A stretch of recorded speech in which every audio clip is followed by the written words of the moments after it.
This is a mock interview conducted by ForumIAS Academy at New Delhi. The interview panel includes eminent academicians, retired bureaucrats, and other luminaries. The objective of the program is to acquaint the candidate with the format and expectations of the personality test conducted by UPSC.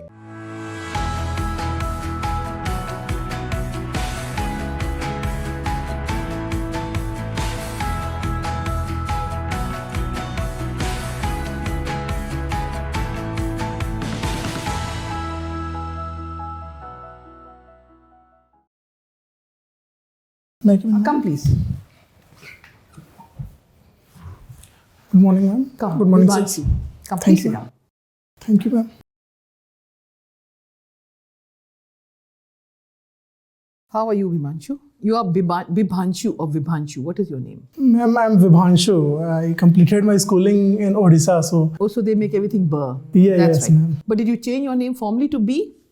I decided to stick with B. I mean, it was in my What's 10th. the point of explaining to everyone all the time? And what is your date of interview? It's 3rd Jan, ma'am. Orissa and Bihar, huh? You have studied in Orissa throughout? Yes, ma'am. Early schooling was Bihar? Early schooling was in Bihar, yes, ma'am. So you'd call yourself more of an Odia or more of a Bihari?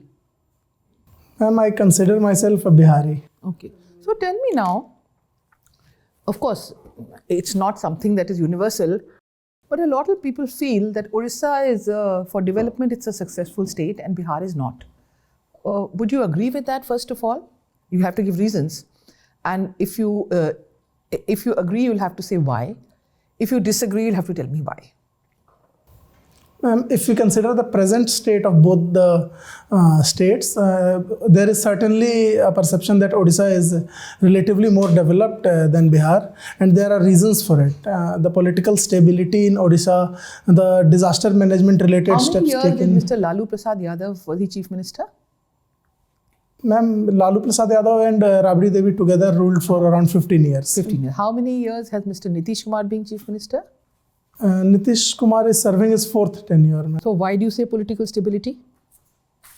Ma'am, before the tenure of Mr. Nitish Kumar, there was political turmoil in Bihar. How many years?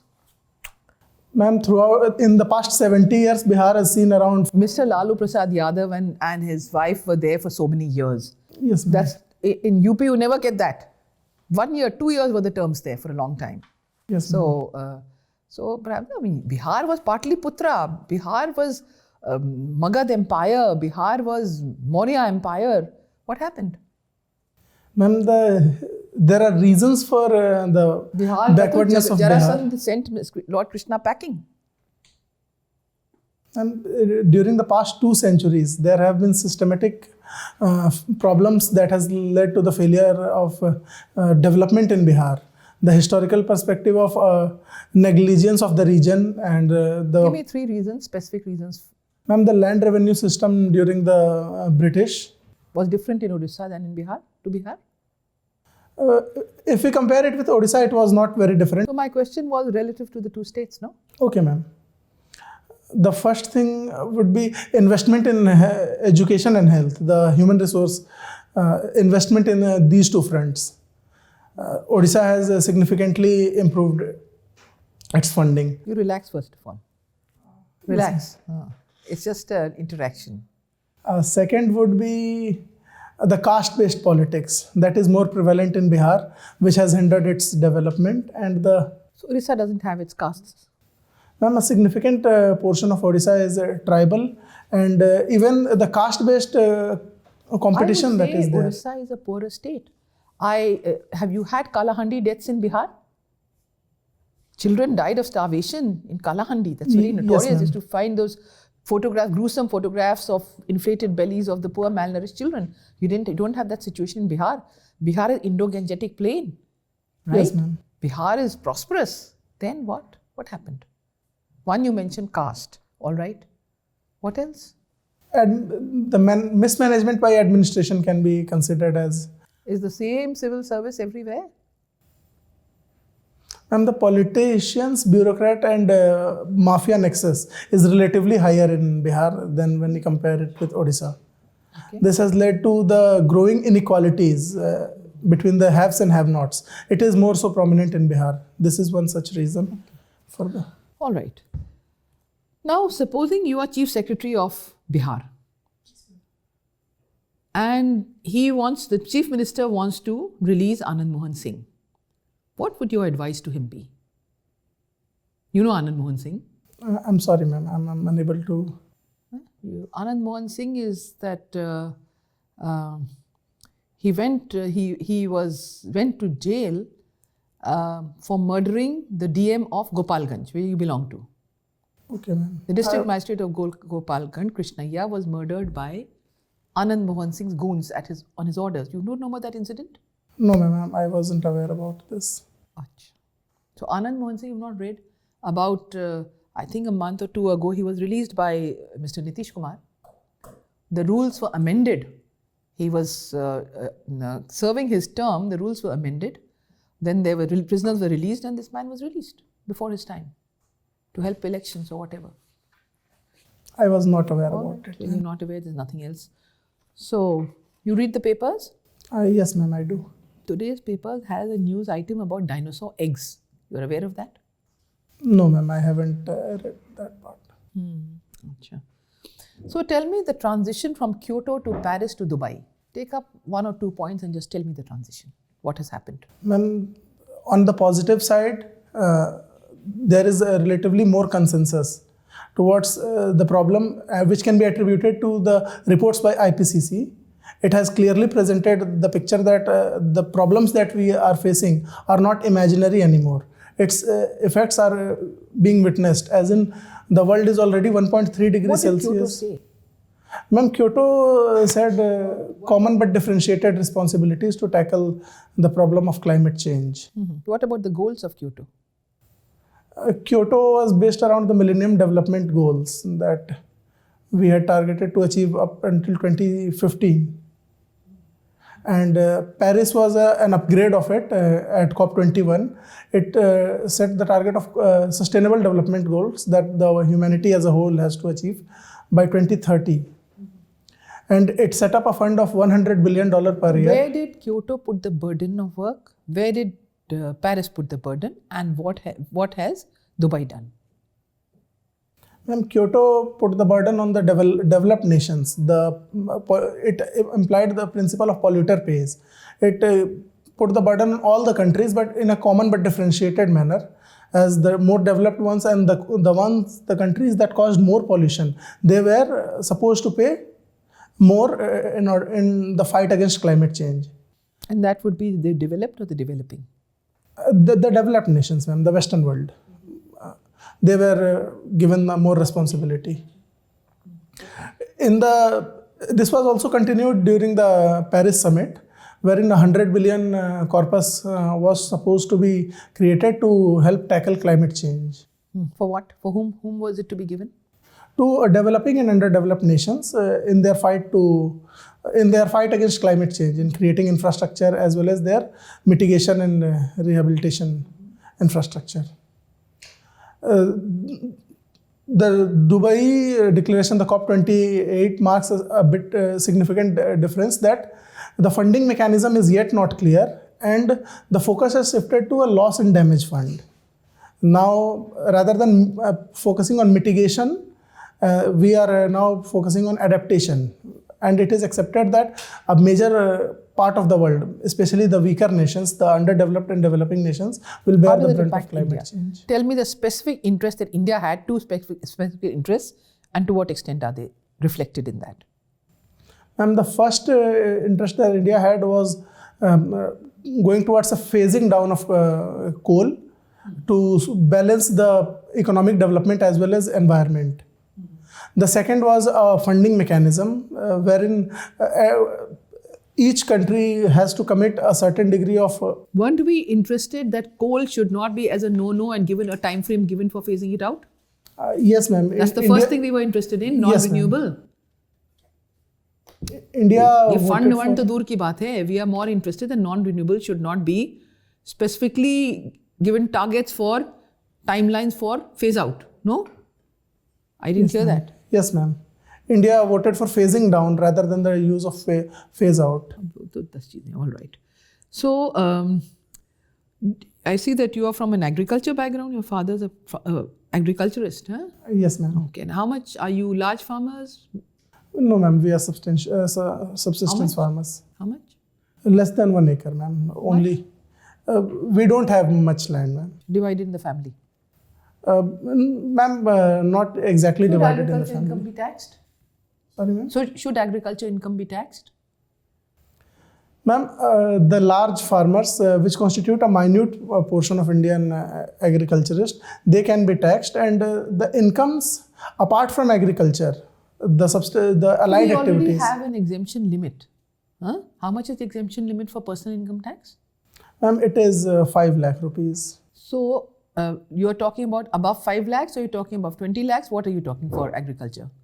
Ma'am, in terms of the agricultural land holding in the in annual. terms of income, I'm relating the holding to income. Ma'am, taxing the agricultural income would not be a sound criteria, as the land productivity is different across different states. Ultimately, it's if you are saying holding size, then that works counter to your argument because productivity is different. Ma'am, holding so what along the with uniform the factor production. is the income. Yes, ma'am. Why do you think taxing of agriculture income is important, not just for the revenue part of it? What is the other reason? Ma'am, it can bring the farmers into the means. It can create more data. It can help widen the tax base, and Also black money that gets shown as agriculture income will get addressed. Now, you said that tax only the big farmers, the people who have no business not to be taxed. So why are governments not doing it? No government has done it. Why? What you say makes eminent sense, and it's also equitable and just. So why is no government doing it?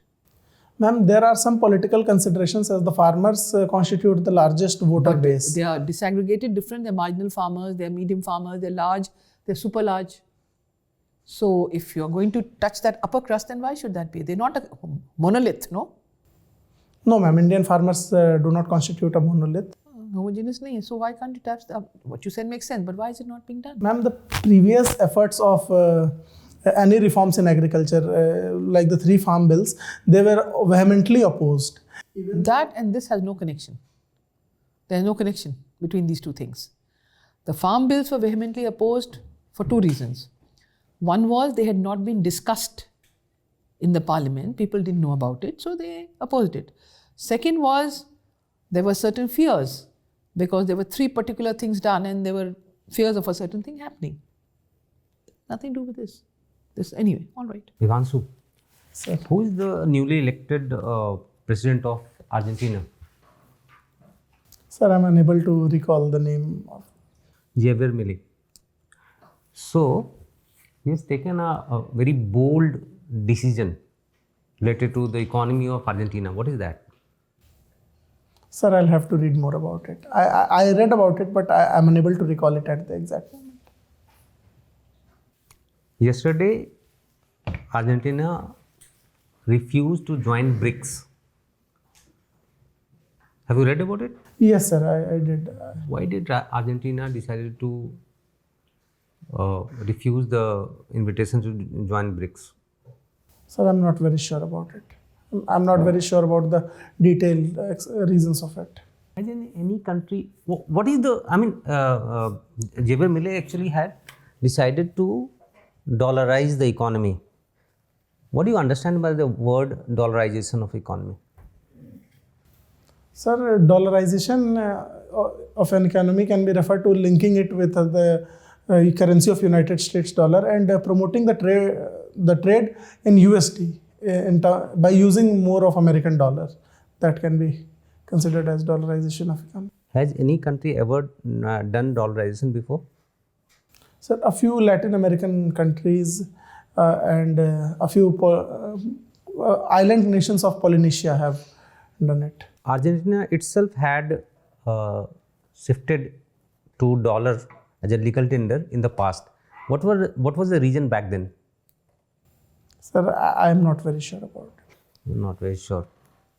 Okay, yesterday there was news that India has again requested for extradition of Hafiz Saeed. You know Hafiz Saeed? Yes, sir.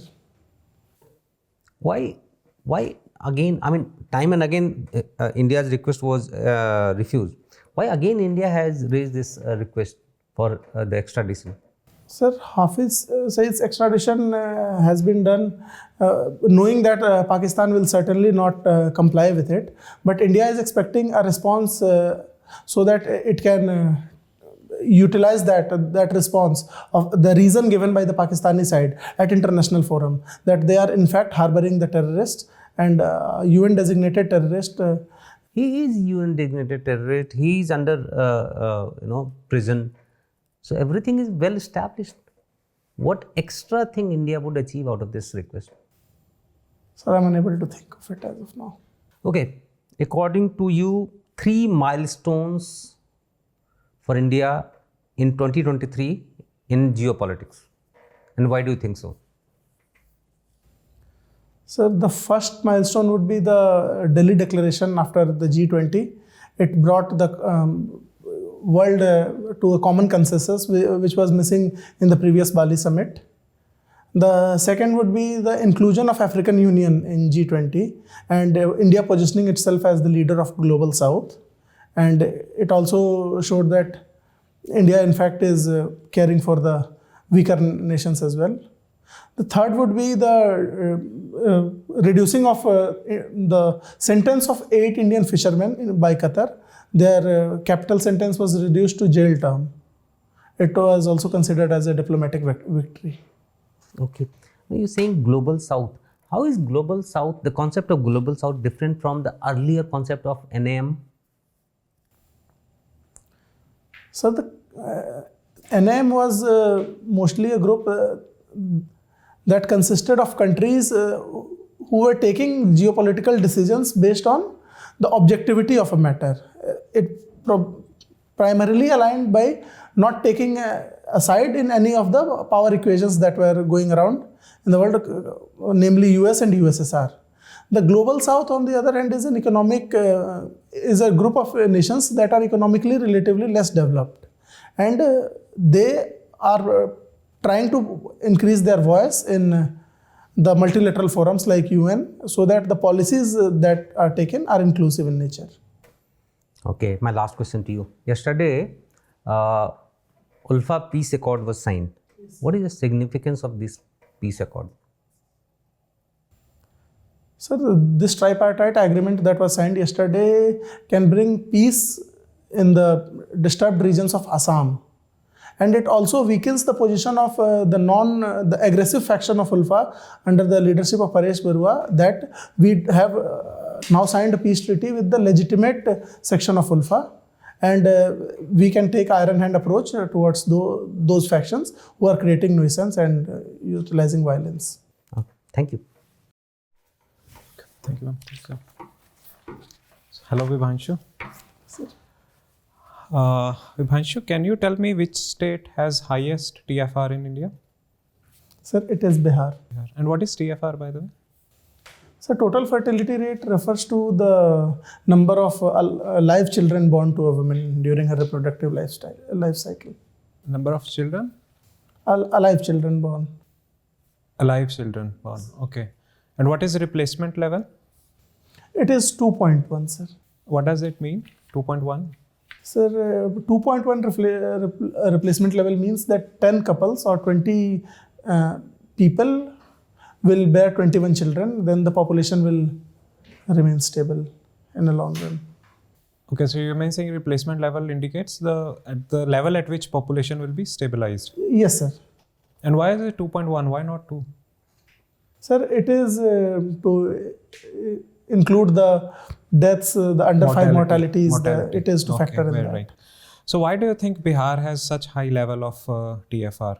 What is the national average? As per National Family Health Survey 5, the national average is 2.02, sir. 2? 2, yes, sir. And why is Bihar so high? What is TFR in Bihar? It is 3.4. 3.4? Yes, sir. Are you sure? 3.4? So this is the last data that... Okay. Why is it so high? I mean, it's almost 70% higher than, national average. Yes, sir. Sir, Bihar has been an agrarian-based economy primarily, and the population boom that happened in 60s, 70s And the lack of proper implementation of family planning has led to... So many other states are agrarian based. Even UP is agriculture based, Punjab is agriculture based.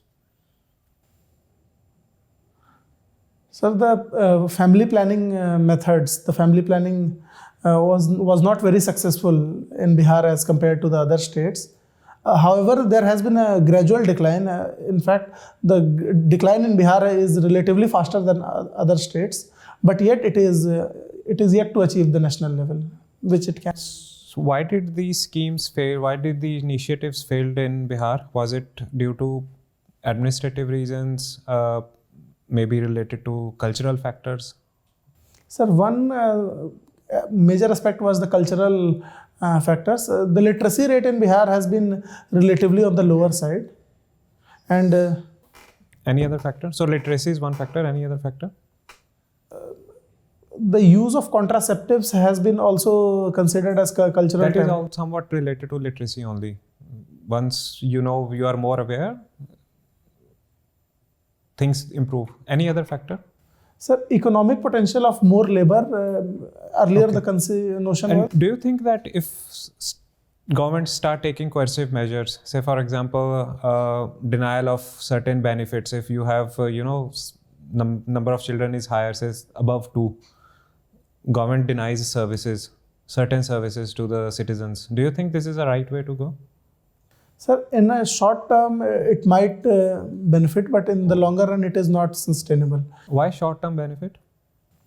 Sir, some people who are in immediate need of some services might not go for conception, but you are saying it is beneficial. In a very short run, sir. It is not a sustainable solution, as we have seen. Will it be violative of any constitutional right? It would be violative of Article 14 and Article 21, sir. Okay, so what do you suggest? If this is not a measure, how can you suggest, what measures can be taken to improve? Yes, sir. Education and skilling of the existing resource base, that is the existing population, can bring about a change. It is generally observed that with the increase in financial status, the tendency of having less children is witnessed generally. Second would be the measures wherein people's perception can be changed via softer approaches, by promotion via Anganwadis and The third would be promoting institutional deliveries, which are already being done, so that the number of dead children, the mortality rate decreases. Okay. Bibhansu, Yes, you have completed 12th in 2014, right? yes, sir. So after that, you are not studying, you are taking some job? Sir, I dropped for a year to prepare for IIT JEE. Okay. So you are also doing some job, you have written here in 2016, before your graduation. Yes, sir. You were doing some customer service executive. Yes, sir. So where you are doing this? Noida? Noida, yes, sir. Okay, so after your graduation, again you are in the same line, or you have taken some different line? You have written here junior associate and Sir, associate. I work in a travel firm. After graduation, I changed the field. Okay, travel firm. Travel So firm. what yes. do you do basically there? Sir, it organizes local trips, it organizes tours and group and solo tours across India. That's okay. What you do there? Sir, I'm a sales associate. I You're a plan sales the terms associate. and I sell it. Okay. And what about VNR Enterprises? Sir, it is also a travel firm based in Faridabad. Okay, you do same sales. Yes, sir. Okay. So you deal with the customers, right? Yes, sir. Potential customers too. So what is CRM? You know CRM? You have worked as customer service executive also. So what is CRM? I'm You not know? very sure about it, sir. No. CRM is customer relationship management. Yes, sir. So do you know about help desk or service desk? Yes, sir. What is that?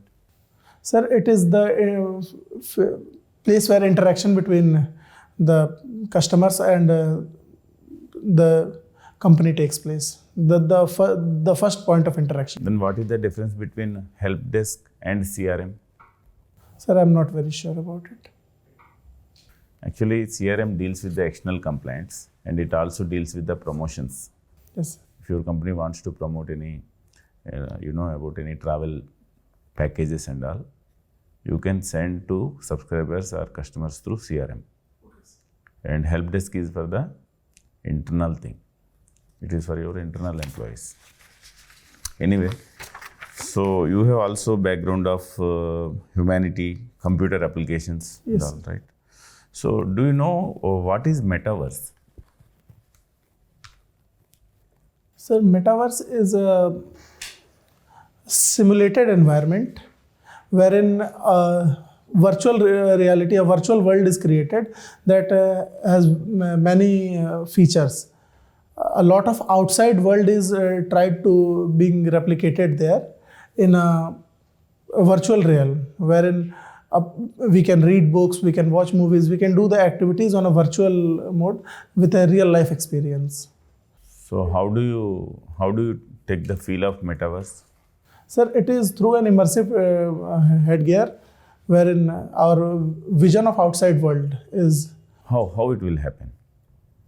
How as a human being, how you take the feel of metaverse? Sir, I'm unable to understand the question. Okay. What is augmented reality? Sir, augmented reality is the technology that enhances our real life experience. It doesn't shut the outside world completely. Then what is virtual reality? Sir, virtual reality shuts the outside the real world completely and it immerses us in a completely artificial environment. Whereas augmented reality, it helps the existing things and augments them, supplements them with extra information, with extra interaction ability and stuff. What is supercomputing? You know supercomputing? You know quantum computing? Yes, sir. What is the difference?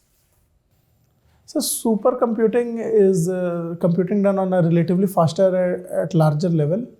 It employs the principle of binary, the bits, wherein data are stored in 0 and 1. Whereas quantum computing uses the Heisenberg's uncertainty principle. It stores data on qubits, wherein exponential amount of data can be stored and it is relatively way faster than any existing supercomputer. It is still in a nascent stage, but its potential is extremely exponential faster and better services. So what development is happening in India? Any progress in quantum computing? How far has research has gone? Sir, I'm not very thorough with the recent Do you know the developments. principles behind robotics? The famous principles. You know the famous principles of robotics? I'll have to read more about it, sir. Okay.